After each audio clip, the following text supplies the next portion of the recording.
Hello friends, எல்லாருக்கும் வணக்கம். இந்த ஒரு வீடியோவில் நம்ம எதை பற்றி பார்க்க போகிறோம் அப்படின்னா, இந்த நகைக்கடன் தள்ளுபடியை பற்றி தாங்க பார்க்க போகிறோம். கூட்டுறவு வங்கிகளில் நகைக்கடன் தள்ளுபடி இந்த வருடம், இந்த தேர்தலுக்கு பிறகு, தேர்தல் முடிவுக்கு பிறகு யாருக்கெல்லாம் இந்த நகைக்கடன் தள்ளுபடி அப்படின்ற ஒன்று உண்டு, யாருக்கெல்லாம் கிடையாது, இதை பற்றின ஒரு நிலவரம் என்ன பண்ணுவாங்க, எவ்வளோ சவரன் வரையிலான நகைக்கடன் தள்ளுபடி பண்ணுவாங்க அப்படின்ற எல்லா டீட்டெயில்ஸுமே இந்த ஒரு வீடியோவில் நான் உங்களுக்கு மிக தெளிவாக சொல்கிறேன். வீடியோவை ஸ்கிப் பண்ணாமல் கடைசி வரை முழுமையாக பாருங்கள்.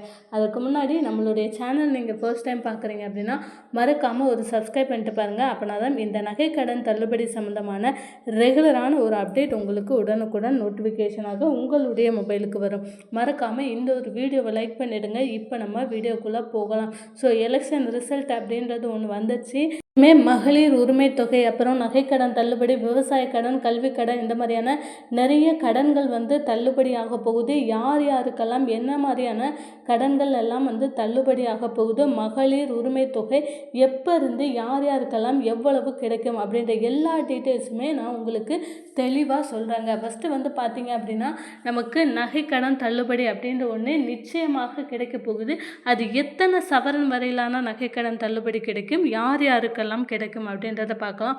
முக்கியமாக இந்த கிராமப்புறத்தில் உள்ள பெண்களுக்கும் விவசாய குடும்பத்தினருக்கும், யாருக்கெல்லாம் இந்த விவசாய குடும்பத்தை சேர்ந்தவங்க, முக்கியமாக இந்த வறுமை கோட்டிற்கு கீழே உள்ள ரேஷன் அட்டைதாரர்கள், இந்த வறுமை கோட்டிற்கு கீழே உள்ள ரேஷன் அட்டைதாரருக்கு நிச்சயமாக அனைத்து கடன்களும் தள்ளுபடி ஆகிறதுக்கான வாய்ப்புகள் இருக்குதுங்க. யாருக்கெல்லாம் அப்படின்றத தான் பார்க்க போகிறோம். முக்கியமாக பார்த்தீங்க அப்படின்னா, இந்த பிஹெச்ஹெச், என்பிஹெச்ஹெச், ஏஏஒய் இந்த வகையான ரேஷன் அட்டைதாரர்கள், என்னது இந்த பிஹெச்ஹெச், என்பிஹெச்ஹெச், ஏஏஒய் இந்த 3 வகையான ரேஷன் அட்டைதாரருக்கு நிறைய புதிய அறிவிப்புகள் இருக்க போகுது.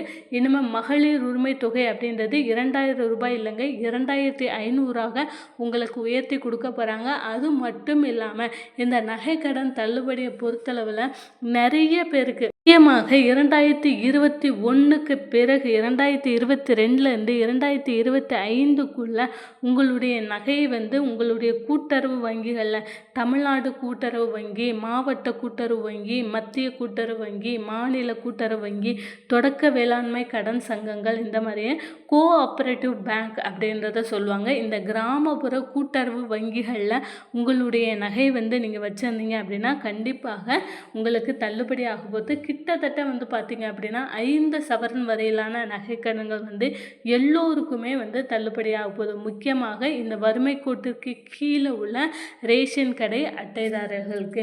முக்கியமாக இந்த கடந்த 2021 தேர்தலில் நான் நகைக்கடன் தள்ளுபடி வாங்கியிருந்தேன். ஆனால் இந்த வருடம் எனக்கு கிடைக்குமா அப்படின்றது நிறைய பேரோட டவுட்டாக இருக்குது. அதற்கும் இதற்கும் எந்த விதமான சம்மந்தமே இல்லை. உங்களுக்கு 2021 நீங்கள் தள்ளுபடி வாங்கியிருந்தாலுமே இந்த டைம், இந்த வருடம் உங்களுக்கு தள்ளுபடி ஆக போகுது. ஏன்னா அதற்கான லிஸ்ட்டை பப்ளிஷ் பண்ண போகிறாங்க. என்ன லிஸ்ட் அப்படின்னு பார்த்தீங்க அப்படின்னா, ஒரு ஒரு ஒரு திட்டம், அது தகுதியானவர்கள் மற்றும் தகுதி அற்றவர்கள், நகைக்கடன் தள்ளுபடிக்கு தகுதியானவர்கள் மற்றும் தகுதி அற்றவர்கள் அப்படின்ற மாதிரியான 2 பட்டியலை கூட்டுறவுத்துறை சங்கங்கள் தயாரிக்கிறாங்க.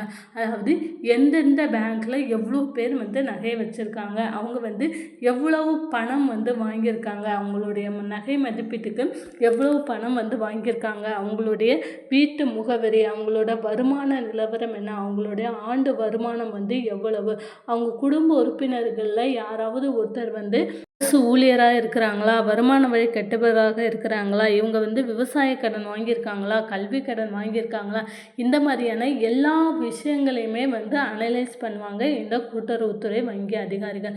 ஸோ எல்லாத்தையுமே பண்ணிவிட்டு, ஒரு சிலருக்கு பார்த்திங்க அப்படின்னா விவசாய கடன் அதிகமாக இருக்கிற பட்சத்தில் விவசாயிகளுக்கு, முக்கியமாக இந்த கிராமப்புறத்தில் உள்ளவங்களுக்கு விவசாய கடன் அதிகமாக இருந்தது அப்படின்னா கண்டிப்பாக உங்களுக்கு விவசாய கடன் தள்ளுபடி, அதாவது முழுவதுமாகவே தள்ளுபடி. அதே போல் உங்கள் குடும்பத்தில் இப்போ ரேஷன் அட்டை இந்த பிஹெச்எஸ் ரேஷன் அட்டை வந்திருக்கேன், உங்கள் குடும்பத்தில் யாராவது இந்த கல்வி கடன் வாங்கியிருக்காங்க பையனுக்கோ இல்லை உங்கள் வீட்டில் உள்ள வேறு உங்கள் பொண்ணுக்கோ யாருக்காவது நீங்கள் கல்வி கடன் அரசாங்கத்திடம் வாங்கி கொடுத்துருக்கீங்க அப்படின்னா அந்த கல்வி கடன் முழுவதுமாகவே அந்த தொகை தள்ளுபடி பண்ண போகிறாங்க தமிழக அரசு. இந்த மாதிரியான நிறைய புதிய திட்டங்கள் நமக்கு நடைமுறைக்கு வரப்போகுது. ஆனால் இது எல்லாத்துக்குமே நமக்கு தேவையான ஆவணங்கள் அப்படின்றது ரொம்ப ரொம்ப முக்கியம். இப்போ நகைக்கடன் தள்ளுபடி உங்களுக்கு கிடைக்கணும் அப்படின்னா நகைக்கடன் சம்மந்தமான அந்த சிட்டை நீங்கள் எப்போ நகையை வச்சுருக்கீங்க, எவ்வளவு தொகை வாங்கியிருக்கீங்க, எத்தனை தடவை வட்டி கட்டியிருக்கீங்க அப்படின்ற டீட்டெயில்ஸ் எல்லாத்தையுமே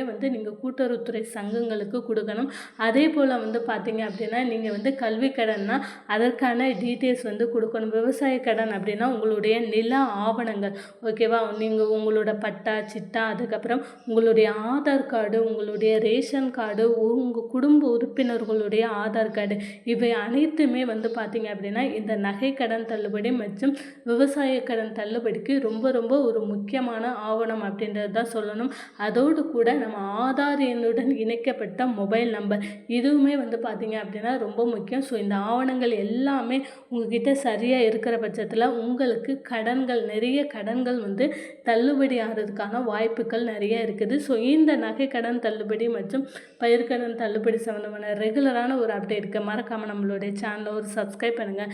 இந்த ஒரு வீடியோவை மறக்காமல் லைக் பண்ணிவிடுங்க. தேங்க்யூ.